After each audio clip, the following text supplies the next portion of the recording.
এবার আমরা আমাদের বিসিবির তরফ থেকে প্রত্যেকটা টিমকে লাঞ্চও প্রোভাইড করছি। আমরা যখন এটার দায়িত্ব পেয়েছি, আমি আর আমার বোর্ডের প্রত্যেকটা মেম্বার, আমাদের জন্য প্রথম চ্যালেঞ্জটা ছিল যে ঢাকা প্রিমিয়ার লিগ প্লাস আদার যে লিগগুলো আছে এগুলাকে মাঠে কিভাবে ফেরত নিয়ে আসতে পারি এটা নিয়ে কাজ করা।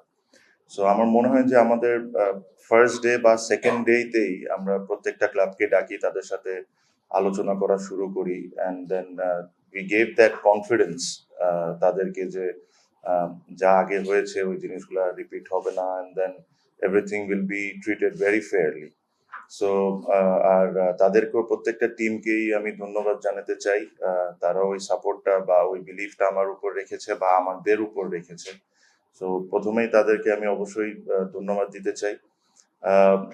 Premier league, Dhaka premier league আমরা জানি যে এটা একটা এমন একটা টুর্নামেন্ট যেটা এখন বিভিন্ন দেশে অনেক জায়গায় ফ্র্যাঞ্চাইজ বেস টি-20 টুর্নামেন্ট আছে, এটা নিয়ে অনেক আলোচনা হয়। বাট ঢাকা প্রিমিয়ার লিগ 50 ওভার্সের একটা টুর্নামেন্ট যেটা পৃথিবীতে অনেক আলোচনা সবসময় ছিল, যে এখানে পৃথিবীতে অনেক বড় বড় প্লেয়ার, ওয়াসিম আকরাম থেকে নিয়ে শুরু করে সানাত জায়সুরের থেকে নিয়ে শুরু করে you name it has participate in this league.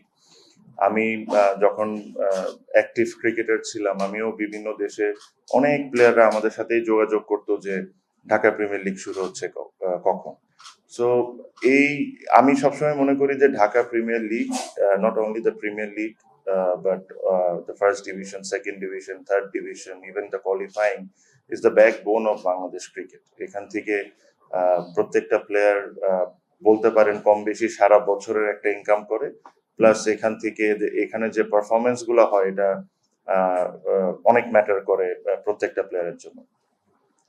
এবার আল্লাহর রহমতে আমরা ঢাকা প্রিমিয়ার লিগ শুরু করতে যাচ্ছি কালকের থেকে। প্রথমে আরেকটি কথা বলে নিই, স্পন্সর্স টি স্পোর্টসকে আমি অনেক ধন্যবাদ জানাতে চাই, বিকজ দে কেম ফরওয়ার্ড। আমার মনে হয় ফাহিম ভাই এখানে আছেন, ফাহিম ভাই এই ডিলটা ক্র্যাক করেছিলেন টি স্পোর্টস এর সাথে লাস্ট টাইম যখন উনি বোর্ডে ছিলেন, যে ডোমেস্টিক ক্রিকেট যেরকম লাইভ টেলিকাস্ট হোক।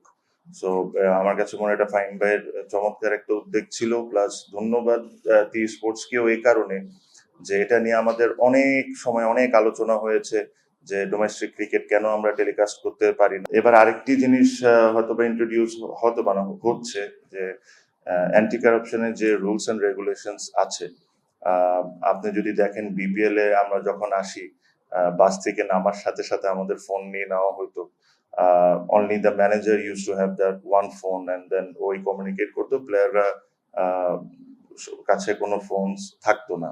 Even the coaches and the coaching staff কারোর কাছে কোনো ধরনের ফোনস থাকতো না। এটা একটা আইসিসি অ্যান্টি কারাপশনের অনেকগুলো রুলস এর মধ্যে এটা একটা রুলস পড়ে। সো এই জিনিসগুলো আমরা এবার থেকেই ইমপ্লিমেন্ট করা শুরু করছি।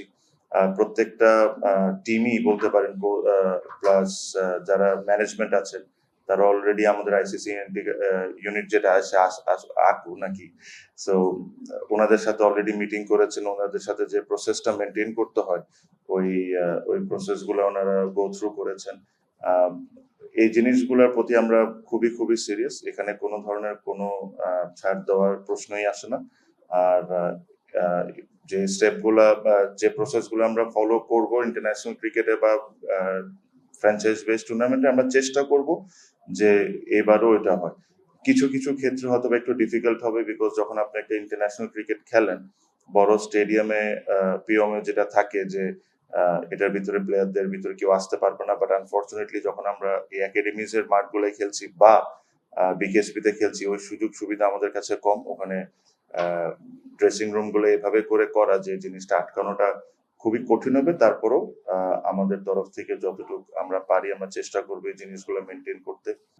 আমরা একটা জিনিস আমি একটা জিনিস সবসময় বলতাম যে ধরেন লাস্টে আমরা ফিটনেস নিয়ে অনেক কথা বলতাম বা ফিটনেস নিয়ে অনেক চিন্তিত ছিলাম।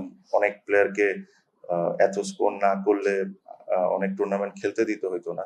বাট ওই ফিটনেস টেস্ট শেষ করার পর যখন লাঞ্চ সার্ভ করতো, ওই জায়গায় আলু ভর্তা, গরুর মাংস আর ভাতই থাকতো। সো যদি আপনি অ্যাকচুয়ালি ফিটনেসকে নিয়ে এত কনসার্ন বা ফিটনেসের আপনি একটা ক্রাইটেরিয়া সেট করতে চান, সো আপনি তো সব দিকটা অ্যাটলিস্ট ট্রাই করতে হবে কভার করার জন্য। সো এবার আমরা আমাদের বিসিবির তরফ থেকে প্রত্যেকটা টিমকে লাঞ্চও প্রোভাইড করছি। আমি এটা জানি যে সাডেনলি হঠাৎ করে ওই ভাতের অভ্যাস থেকে গ্রিল চিকেনে নিয়ে আসা ন্যাশনাল টিম প্লেয়ার্স হওয়ার বা যে আন্ডার 19 বলেন বা এই টিমের বলেন, ওনারা হয়তো বা এটাতে ইউজ টু, বাট যারা আমাদের এই ডোমেস্টিক খেলেন তাদেরকে একদম সাডেনলি পুরাটা চেঞ্জ করা দেওয়াটা ডিফিকাল্ট হবে, বাট অ্যাটলিস্ট হেলদিয়ার ওয়েতে কুক হচ্ছে বা এটা হওয়ার এটার জন্যই আমরা চেষ্টা করব একটা ভালো আমাদের যারা মেনু সেট করে তাদেরকে দিয়ে মেনু সেট করানো হয়েছে। তো আশা করি the quality of the food will be also much better this time because we are going to serve